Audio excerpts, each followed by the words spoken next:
What's your position in the party? The director. Oh? I'm the director of regional coordination. Regional and membership.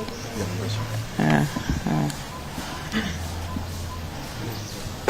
That's the office. Be open.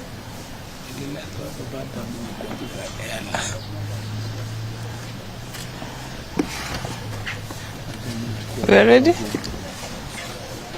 Oh, what's happening? Wanafanya nini? No, I think they want a live coverage. Oh, yeah, live. Going at 1:30. Yeah, that's what worrying. You can't. No, I'll just, the train has to wait. There's no two ways about it.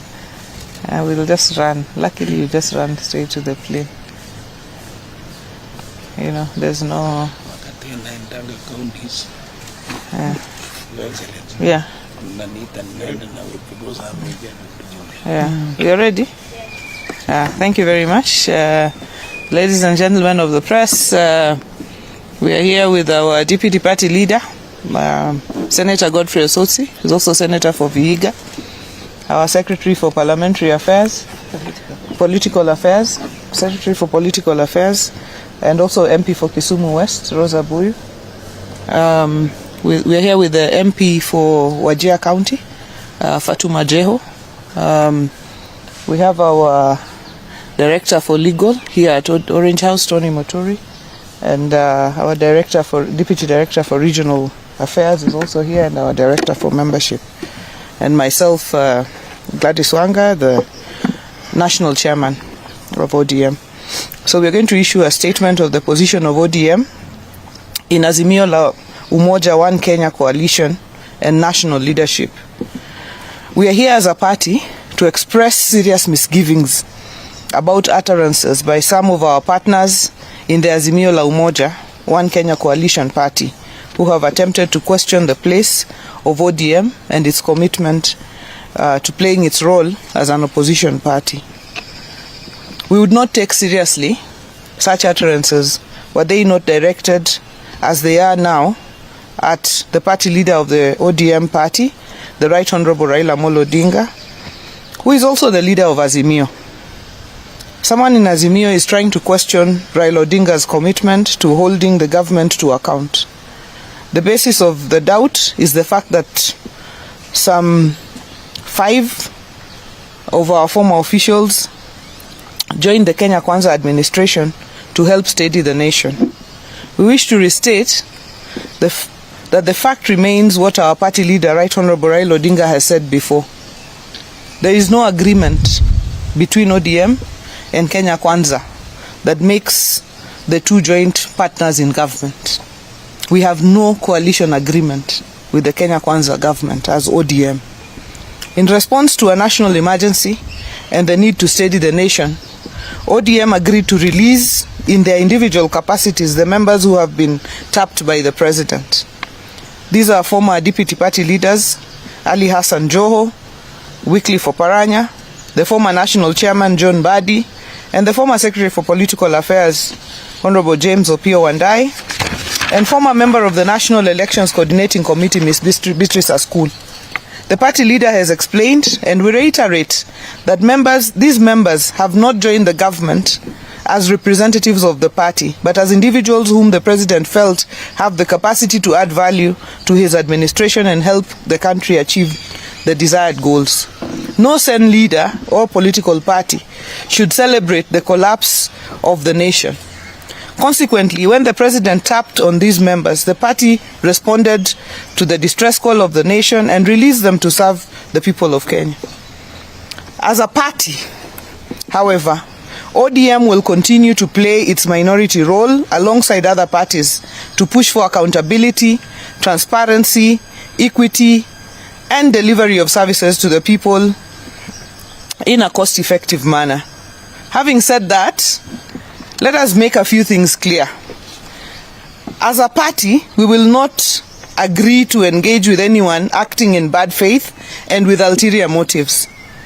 On the matter at hand, the questioning of ODM and the Right Honorable Raila Odinga's commitment to opposition, our partners are not acting in good faith. They're hiding behind the 4 gentlemen and 1 lady who joined government and using it to try and wrestle the leadership of the Houses of Parliament from ODM. We find that unacceptable, and we wish to reiterate the obvious. The House leadership is about numbers in the House and not those in government. As we speak, ODM has the highest numbers of MPs professing and committed to Azimio ideals and principles. Majority of the MPs from a number of other coalition parties long went to bed with the Kenya Kwanza in Parliament. This has to be about the sacrifices made. Thus far, ODM has borne the highest brunt in terms of casualties, people killed, maimed or wounded while expressing opposition to the Kenya Kwanza policies. Demonstrations have not begun this year or last year. ODM and protests are synonymous. We have borne that cross over decades and suffered heavy casualties all the time, never apportioning any blame. Our members have been forthright and honorable enough to declare that they are joining the government. The 5 have been honorable enough to relinquish their party positions instead of clinging to opposition leadership while serving in the government at the same time. The party leader has been forthright enough to explain that the 5 have joined in their individual capacities to do national duty and not as representatives of party. That is ODM. We act transparently, honorably and accountably. Finally, as a party, we will not accept any continued attempt to use Raila Odinga as a human shield and any continued attempt to twist him into endorsing anybody at this stage or any continued attempt to use him as an excuse for the failure of leadership in individual constituent parties of Azimio. And we will not accept the use of Raila Odinga's bid for the African Union Commission chairmanship to be used to pass ill-intentioned remarks disguised as well wishes and to twist him on Azimio matters. Raila has earned his candidacy for the AU chairmanship. We are proud that he is the leader of our ODM party and our coalition, Azimio. We are grateful to the government for standing with him, and we are grateful to the many African leaders who are considering him for this position. As a party, we will only be too proud to donate Honorable Raila to the continent. I thank you. Our deputy party leader will add from there. Thank you very much. I just want to reiterate the statement that has been read by our party chairperson to be the true position of our party. And we want to say that ODM cannot and shall never be intimidated. We are a party that stands for justice, democracy, and a party that has fought for against the ills committed towards Kenyans for many years. So we will continue to uphold those values, and we will not be intimidated by anyone, either within Azimio coalition or even outside Azimio coalition. On the matter of Azimio coalition, I want to state categorically that ODM does not have a coalition agreement with the Kenya Kwanza or UDA. If those who are telling us that we are in government care, I want to advise them to read the Political Parties Act, which is very clear that parties can only get into a coalition arrangement if they sign a coalition agreement and have it filed with the registrar of political parties. If you care, members of the media, I want to request you to visit the office of the registrar of political parties and find out whether there is any coalition agreement between ODM and Kenya Kwanza. There is none. So when they tell us that we have joined government, on what basis are they saying that? Is there any coalition agreement? There is none. So we think that these people are just playing drama, and the ODM is such a serious party which is not ready for drama. We are a party that has huge representation across the country, and we cannot be intimidated. Azimio, ODM is a principal partner in Azimio coalition. We cannot be lectured by some of our junior partners in the party, in the coalition, that we leave coalition. In fact, some of the partners in the coalition, we are even questioning their status in the coalition. Jubilee Party, for example, when Honorable Kioni talks about Jubilee, which Jubilee is he talking about? We know we have two factions in Jubilee. We have the Sabina Chege's Jubilee, and we have Kioni's one-man Jubilee. You cannot intimidate a big party like ODM. I think, Mr. Kioni, we want to advise you to read the law and to visit the office of the Registrar of Political Parties. And I want also to caution them that any attempt to push ODM out of Azimio will be very detrimental to those people who are pushing that arrangement, because ODM will still remain a single major party in the opposition based on the numbers that we have in the National Assembly and in the Senate, and that cannot change.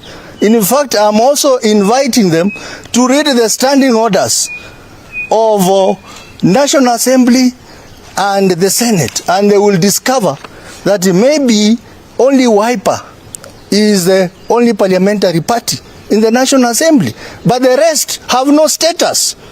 They gain their status based on the numbers of ODM. So, Honorable Wamalwa, Eugene, shut up. Shut up. In fact, some of your members have already declared support for ODM in the House, and we are considering to put them in committees. So, I am speaking as a deputy party leader of ODM, and we are saying ODM cannot be intimidated just because we have allowed a few of our members to join government. And in any case, these members had to resign from their positions before joining government. Thank you. Those of us who watch football, you know very well, one team can loan its members to play for another team. And when they loan their members, those other members cannot come back and play for this other team. In fact, they can play against their parent team. So this is common. We are not going to be intimidated as a party, as a big party within the opposition. ODM is the lead party in the opposition, and we are going to remain so, and we are going to point out ills of this government, regardless of the fact that a few of our members are in government. Thank you. Thank you. Thank you very much. Thank you. Yes? Before the question, can I? Yeah. I just want to debunk the lie by Honorable Kioni that Mheshimiwa Raila Amolo Odinga actually did not say the truth when he said that he'd spoken to the former president of this country. I would like to say that the former president, President Uhuru Kenyatta, is a statesman, and he can speak to Raila anytime he wants. I want to ask Kioni, is he telling us that he is in a position to tap telephone calls of every person in this country? Mheshimiwa Raila does not need to lie that he spoke to Uhuru Kenyatta to cleanse himself as purported by Kioni. Cleanse himself from what?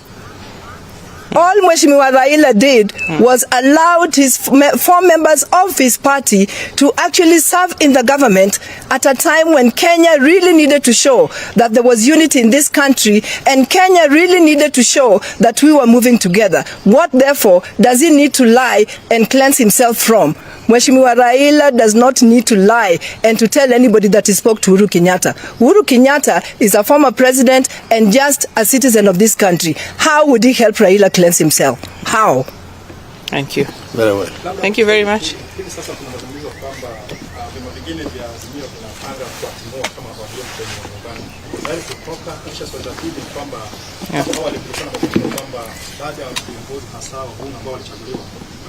ambao walikuwa wanafanya kazi ya serikali na chama cha ODM kilikuwa kinapanga kuwatimua.